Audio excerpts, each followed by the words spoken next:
programme ASIP qui a une durée de 4 ans en accompagnant bon nombre de startups venant un peu partout dans le monde. De ce fait, l'un des partenaires revient sur l'importance de cette collaboration.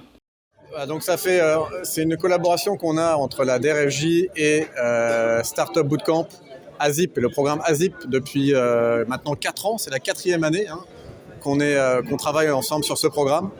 Et donc en 4 ans, ça représente à chaque fois des cohortes entre 10 et 15 startups qui sont accompagnées à chaque cohorte. Donc si on multiplie par 4, ça fait 60 startups à peu près qui ont été accompagnées. Sur ces 60 startups, il y en a à peu près une dizaine qui sont du Sénégal et les autres viennent de la sous-région ou un petit peu plus loin sur le continent. Donc nous, on est très fiers d'avoir accueilli et hébergé en tout cas ce programme ici au niveau du D-Hub de la DRFJ, qui est je rappelle, le hub d'innovation de la DRFJ, qui est ouvert à tous, qui est vraiment un service public où on accueille toutes sortes d'acteurs de l'entrepreneuriat du Sénégal. C'est ouvert à tous pour mettre en place des événements, des ateliers et toute autre activité. Et donc le cadre de ce programme est intéressant dans le sens où on a ce mélange qui se crée entre des entrepreneurs qui viennent de différents pays du continent, Afrique anglophone comme Afrique francophone, et qui viennent être accompagnés tous ensemble ici et se rejoindre pour avancer sur leur projet. Donc évidemment, ça crée des opportunités de marché à l'international pour nos startups sénégalaises, aussi des méthodologies de travail et de mise en place de leurs projets qui diffèrent un petit peu de celles qu'elles sont amenées à apprendre dans le cadre de programmes un peu plus traditionnels ou un peu plus classiques qu'on a souvent. C'est dans plusieurs domaines que les startups interviennent. Comme c'est un bloc panafricain, personne n'est exclu, affirme l'une des membres des startups Bootcamp. On aimerait juste parler de l'impact que notre programme a eu au Sénégal, surtout avec la collaboration de l'ADER, parce qu'on est là grâce à l'ADER.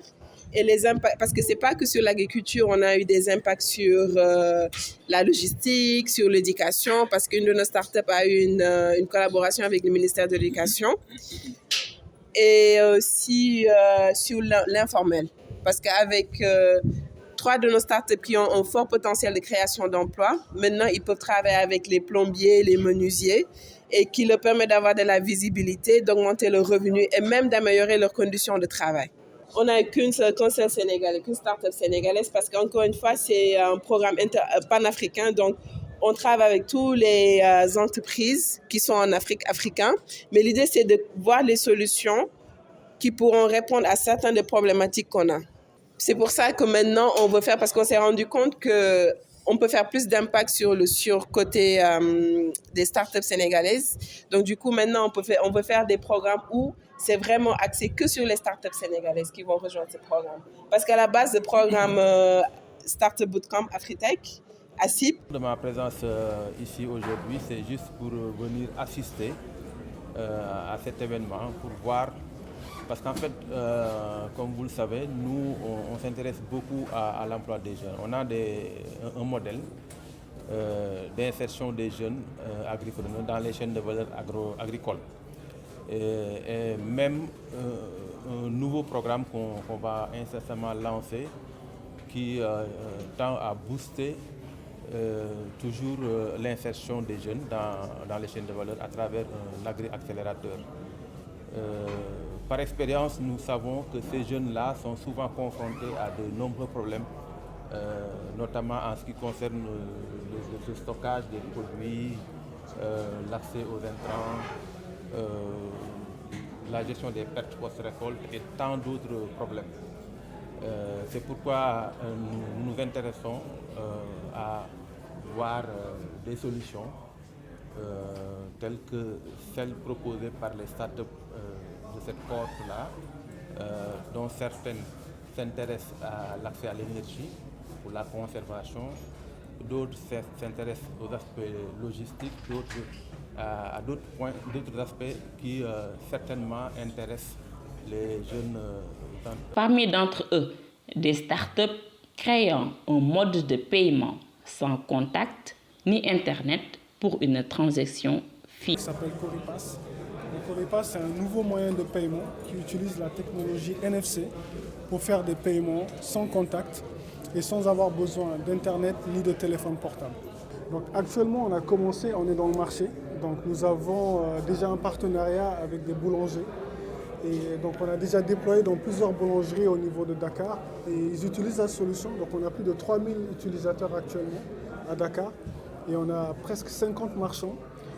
Donc au début, c'est plutôt des boulangeries, mais maintenant on a ouvert avec les boutiquiers de quartier.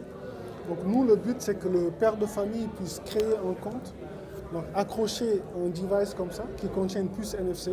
Donc tout le monde dans la maison, que ce soit la ménagère ou le gardien, etc., ou même les enfants, ils peuvent prendre ça pour aller acheter au magasin ou dans une boulangerie sans avoir besoin de téléphone ou d'internet. Bien sûr, bien sûr. Actuellement, nous cherchons également à rentrer dans le secteur des transports. Donc on veut voir les gens du CETU, de Dakar Mobilité, parce qu'avec le BRT par exemple, ça peut être très pratique. Donc il y a des discussions en cours, donc on est en train de préparer quand même un partenariat qu'on pourra leur proposer et voir dans quelle mesure nous pourrons collaborer. Le Sénégal, c'est un des marchés les plus compétitifs d'Afrique, notamment en termes de fintech. Donc il y a de gros acteurs, notamment Wave, qui sont déjà là, ils ont cassé les prix jusqu'à 1%, ce qui est très difficile pour les nouveaux entrants. On a également Orange qui est une grosse multinationale. Donc nous les petits acteurs, on essaie de se battre.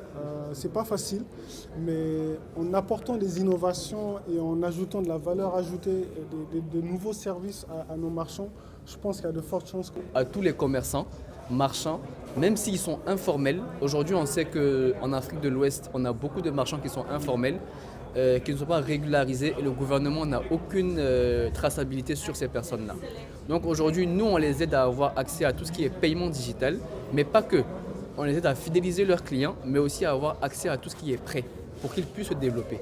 Parce qu'on sait qu'aujourd'hui, ces business-là sont ceux qui financent la plupart de nos familles aujourd'hui en Afrique de l'Ouest. Parce que 80% des entreprises aujourd'hui sont informelles. Et c'est ces mêmes entreprises-là qui aujourd'hui font que certaines personnes arrivent à manger. La plupart des familles, c'est comme ça qu'elles se nourrissent. Donc c'est ces business-là que nous, on veut développer et les aider à grandir leur business. Est-ce que vous ciblez uniquement les Ivoiriens ou vous comptez vous déployer? Non. Aujourd'hui, on est présent juste en Côte d'Ivoire. On arrive à faire de très bons chiffres en Côte d'Ivoire, mais on veut se développer et venir au Sénégal parce qu'on est en train de conclure des partenariats avec l'hôpital principal de Dakar qui veut justement digitaliser tout ce qui est paiement et avoir un suivi sur tous ses patients. Et aussi avec l'ADER sur lequel on a beaucoup de projets qui sont en train d'avancer. Donc on est en train de travailler pour venir et s'installer au Sénégal et bien sûr on sera présent d'ici 2-3 mois normalement. Êtes-vous prêt à faire face à la compétition? Donc aujourd'hui, nous ce qu'on fait, c'est qu'on permet à tous les commerçants, marchands, même s'ils sont informels, aujourd'hui on sait qu'en Afrique de l'Ouest, on a beaucoup de marchands qui sont informels, qui ne sont pas régularisés et le gouvernement n'a aucune traçabilité sur ces personnes-là. Donc aujourd'hui, nous on les aide à avoir accès à tout ce qui est paiement digital, mais pas que. On les aide à fidéliser leurs clients, mais aussi à avoir accès à tout ce qui est prêt pour qu'ils puissent se développer. Parce qu'on sait qu'aujourd'hui, ces business-là sont ceux qui financent la plupart de nos familles aujourd'hui en Afrique de l'Ouest. Parce que 80% des entreprises aujourd'hui sont informelles et c'est ces mêmes entreprises-là qui aujourd'hui font que certaines personnes arrivent à manger. La plupart des familles, c'est comme ça qu'elles se nourrissent. Donc c'est ces business-là que nous, on veut développer et les aider à grandir leur business. Est-ce que vous ciblez uniquement les Ivoiriens ou vous comptez vous déployer? Non. Aujourd'hui, on est présent juste en Côte d'Ivoire. On arrive à faire de très bons chiffres en Côte d'Ivoire, mais on veut se développer et venir au Sénégal parce qu'on est en train de conclure des partenariats avec l'hôpital principal de Dakar qui veut justement digitaliser tout ce qui est paiement et avoir un suivi sur tous ses patients. Et aussi avec l'ADER sur lequel on a beaucoup de projets qui sont en train d'avancer. Donc